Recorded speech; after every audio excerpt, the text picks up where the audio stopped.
Il faudrait des mois pour traverser ce désert, en admettant que ce soit possible. Et maintenant, je te recommande au Dieu des Hébreux. Si tu meurs, ce sera par sa main, non par la mienne. Bonjour à toutes et à tous, et nous sommes encore avec Cécile B2000 dans les 10 commandements, et le pharaon Ramsès se débarrasse de son concurrent Moïse. Je te recommande au Dieu des Hébreux, si tu meurs, ce sera par sa main et non par la mienne. Mais Moïse ne mourra pas et la main du Seigneur le fera vivre. Le désert sera plein de surprises comme il va l'être pour nous encore aujourd'hui.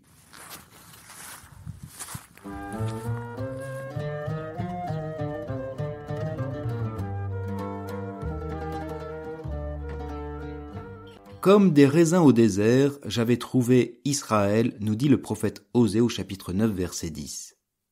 Ce chapitre 9 du livre d'Osée porte dans l'ensemble d'ailleurs un regard plutôt désespérant quant à l'avenir des fils d'Israël.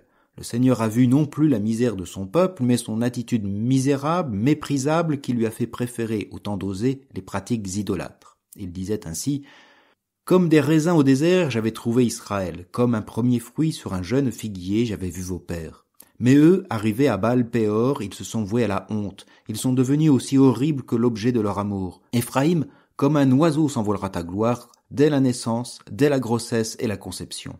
Même s'ils élèvent des fils, je les en priverai avant qu'ils aient l'âge d'homme. Oui, malheur à eux quand je m'en éloignerai. Ce jugement est terrible et terrifiant. Comme souvent dans la littérature prophétique, Osée procède en 3 temps. Je résume un peu. Le premier temps consiste à dénoncer les péchés du peuple, des princes et des prêtres. C'est les 3 premiers chapitres du livre d'Osée. Le prophète établit les infidélités et les exactions envers Dieu et les plus fragiles. Puis vient l'expression d'un premier jugement du Seigneur accompagné de menaces, ce sont les chapitres 4 à 11. Mais celles-ci sont tempérées, voire effacées en raison de l'amour de Dieu qui se rétracte de sa colère et appelle à la conversion et à la réconciliation, ce sont les chapitres 12 à 14. Notre chapitre 9 appartient donc à ces châtiments terribles qui pourraient advenir à Israël à cause de ses crimes si Dieu n'était pas miséricordieux. Bref, Osée, c'est du Dostoïevski avant l'heure. Mais je ne veux pas faire un commentaire détaillé du livre d'Osée, pas même de ce chapitre 9, ce verset 10 nous suffira amplement. Comme des raisins au désert, j'avais trouvé Israël. L'image viticole associée à Israël est traditionnelle, biblique, particulièrement chez les prophètes.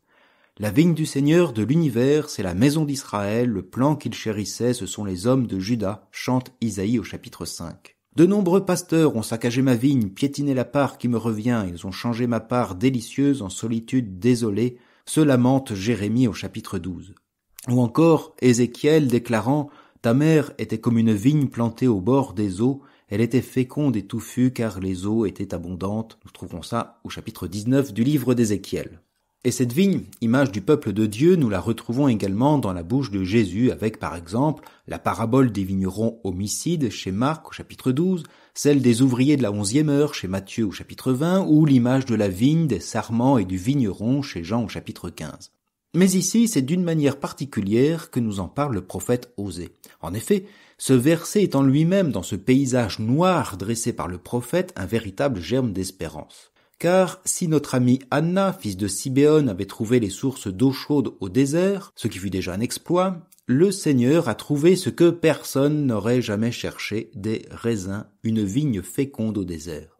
Ce n'est pas non plus un bien rare et précieux que le prophète nous donne à contempler à travers cette vigne du désert, c'est l'impossible. C'est l'occasion pour Osée d'évoquer l'action du Seigneur et l'origine des fils d'Israël, car ce pied de vigne est celui des Hébreux esclaves méprisés de Pharaon que le Seigneur a fait sortir d'Égypte. C'est cette vigne qu'il a fait grandir et mûrir au désert. Il en a fait, et non sans mal, son peuple pour l'enraciner sur la terre de Canaan. Comme des raisins au désert, le Seigneur a trouvé Israël. Rien ni personne ne pouvait agir comme le Seigneur. Israël est né de ce désert et doit sa vie à Dieu. Derrière cette image, nous pouvons aussi entendre l'endurance et la persévérance divine pour trouver et aimer son peuple comme chacun d'entre nous. Même dans un désert, là où tout semble perdu, voire abandonné, le Seigneur est capable d'y trouver ce qu'il y a de plus singulier et d'improbable, des fruits. La vigne est généralement synonyme d'opulence, les fruits en manifestent toute la fécondité. Ce que le Seigneur a trouvé dans le désert, c'est la fécondité d'un peuple. L'image qui suit ce verset donne peut-être à comprendre la teneur de cette fécondité. Comme des raisins au désert, j'avais trouvé Israël, comme un premier fruit sur un jeune figuier, j'avais vu vos pères. Cette première figue est une figue précoce venue avant toutes les autres. Elle n'est pas encore tout à fait mûre, mais véritablement unique dans tous les sens du terme. À elle seule, elle offre l'espérance en d'autres fruits plus nombreux et savoureux, et à elle seule, elle réjouit le cœur du jardinier. Nos raisins du désert sont ces prémices et cette promesse d'une vigne luxuriante. Cette fécondité, petite poignée unique encore verte, née de cette vigne, ce sont ses premiers pas dans le désert à la suite du Seigneur. C'est la foi de ces quelques-uns, Hébreux bien fous, qui ont écouté ce Moïse pour fuir Pharaon et s'aventurer dans un désert d'épreuves. Il n'a suffi que d'un oui à ce Dieu improbable sans nom pour voir en un désert une vigne porter du fruit. Comme des raisins au désert, Dieu a trouvé Israël. Promesse d'une fécondité dans l'alliance, à l'écoute de son Seigneur. Promesse parfois déçue, décevante, comme le soulignera Osée lui-même. Israël était une vigne luxuriante, dit-il au chapitre 10, qui portait beaucoup de fruits. Mais plus ses fruits se multipliaient, plus Israël multipliait les autels. Plus sa terre devenait belle, plus il embellissait les stèles des faux dieux. Les raisins rares et précoces de la foi sont devenus, dans l'opulence, des raisins sauvages et amers pour le Seigneur. Dans sa richesse, au temps d'Osée, Israël s'est détourné de l'alliance, mais cela arrive aussi à tout homme de foi et parfois même au sein de l'Église. La ruine attend la vigne. Cependant, si Dieu a trouvé Israël comme des raisins au désert, il est encore possible, dans ce désert d'oubli, qu'il y trouve quelques prémices de raisins de la foi, quelques lueurs inattendues d'espérance.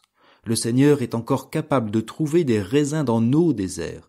En ce temps de carême, ne sommes-nous pas invités à devenir ces raisins issus d'un bois nouveau, d'un cep unique, pour une nouvelle vendange née de cet attachement viscéral de Dieu pour son peuple en son Fils? Ainsi, nous entendons dans l'évangile de Jean, chapitre 15, Jésus dire « Demeurez en moi comme moi en vous ».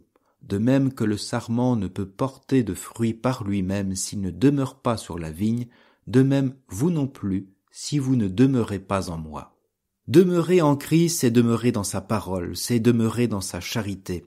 Sur cette vigne qu'il nous propose, nous sommes invités véritablement à avancer ensemble, à être ces petits raisins fragiles, ces prémices d'une promesse, mais qui donnent au monde toute son espérance.